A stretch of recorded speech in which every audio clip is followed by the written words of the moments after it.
On en vient à un vœu concernant la poste de la rue Tristan Tzara. La parole est à Yann Brossard pour le présenter et ensuite Daniel Vaillant pour donner quelques éléments des modifications qui ont été distribuées sur table. Merci, Monsieur le maire. Ce vœu porte effectivement sur la fermeture du bureau de poste de la rue Tristan Tzara. Nous avions d'ailleurs déjà déposé un vœu sur ce sujet il y a quelques semaines maintenant.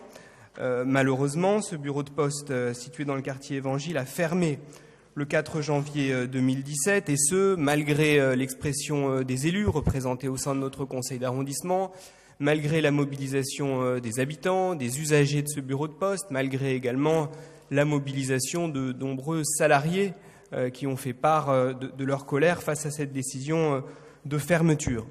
Décision d'autant plus dommageable qu'elle intervient après d'autres fermetures de services publics dans le même quartier. Je pense à la fermeture du commissariat de la rue Raymond Queneau, à la fermeture de l'antenne de la sécurité sociale située 15 rue des Fillettes. Tout cela fait que dans un quartier comme celui-ci, qui est un quartier prioritaire, un quartier de la politique de la ville, un quartier qui a besoin de services publics, il nous paraît nécessaire d'interpeller à nouveau la direction de la Poste et de lui demander la réouverture du bureau de poste de la rue Tristan Tzara, d'autant d'ailleurs que la Poste reste pour l'instant locataire de la RIVP qui est propriétaire de ce local. C'est le sens du vœu déposé par les élus de notre groupe. Merci Monsieur Brossard. Y a-t-il des demandes de prise de parole? Monsieur Bournazel et Monsieur Vaillant. Moi, je réponds. Monsieur Vaillant répondra. Donc Monsieur Bournazel. Pardon. Et Monsieur Durand, après Monsieur. Oui, je voulais intervenir sur ce vœu. Rappeler, on a déjà eu le débat dans ce conseil. Rappeler que j'étais intervenu d'ailleurs par courrier auprès de la direction de la Poste pour leur dire que, sollicité par des habitants, je demandais avec mes collègues le maintien de ce bureau. Donc je voterai ce vœu dans l'intérêt général.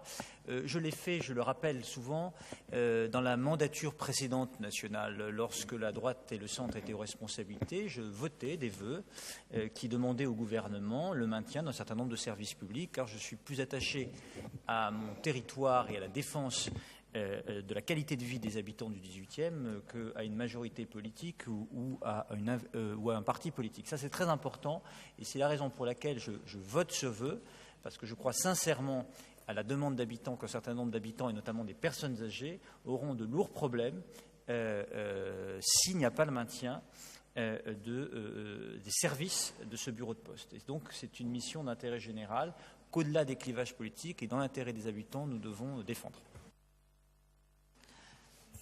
Philippe Durand.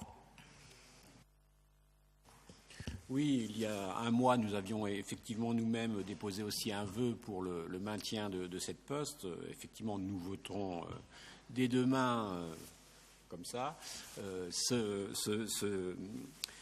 vœu. Il faut rappeler quand même que c'est quand même très très important de maintenir les services publics dans les quartiers politiques de la ville et que, personnellement, nous ne comprenons pas que des services publics quittent les quartiers politiques de la ville. C'est vraiment un élément essentiel de cohésion sociale, de maintien des services, et c'est quelque chose qu'on doit à l'entière totalité de la population. Merci. Daniel Vaillant. Oui, moi je vais, au nom de la municipalité, comme le maire me l'a demandé, dire que nous voterons ce vœu, bien évidemment, puisque nous ne ferons que réitérer le geste que nous avions fait en octobre 2016 pour demander le maintien de cet équipement de proximité. En règle générale, comme M. Bournazel, nous votons les vœux qui apparaissent comme, je dirais, l'intérêt des populations concernées. Parce qu'il n'y a pas ceux qui sont pour les services publics, ceux qui sont contre. Enfin, en tout cas, il y en a qui mettent en œuvre des politiques, et M. Bournazel, vous l'accepterez. J'aurais bien voulu que, quand vos amis étaient en responsabilité, que nous demandions le maintien de la police de proximité, que nous refusions la suppression de 13 000 postes de policiers et de gendarmes, vous ayez pu être entendus. Force est de constater que ce ne fut pas le cas. Et je ne suis bien. Alors, voyez, aidons-nous les uns les autres quand il est encore temps. Sur cette histoire de bureau de poste, après le vote en octobre 2016, Éric Lejoindre, moi-même, nous avons reçu la direction de la Poste pour lui demander de s'expliquer et de surseoir et de ne pas fermer ce bureau de poste.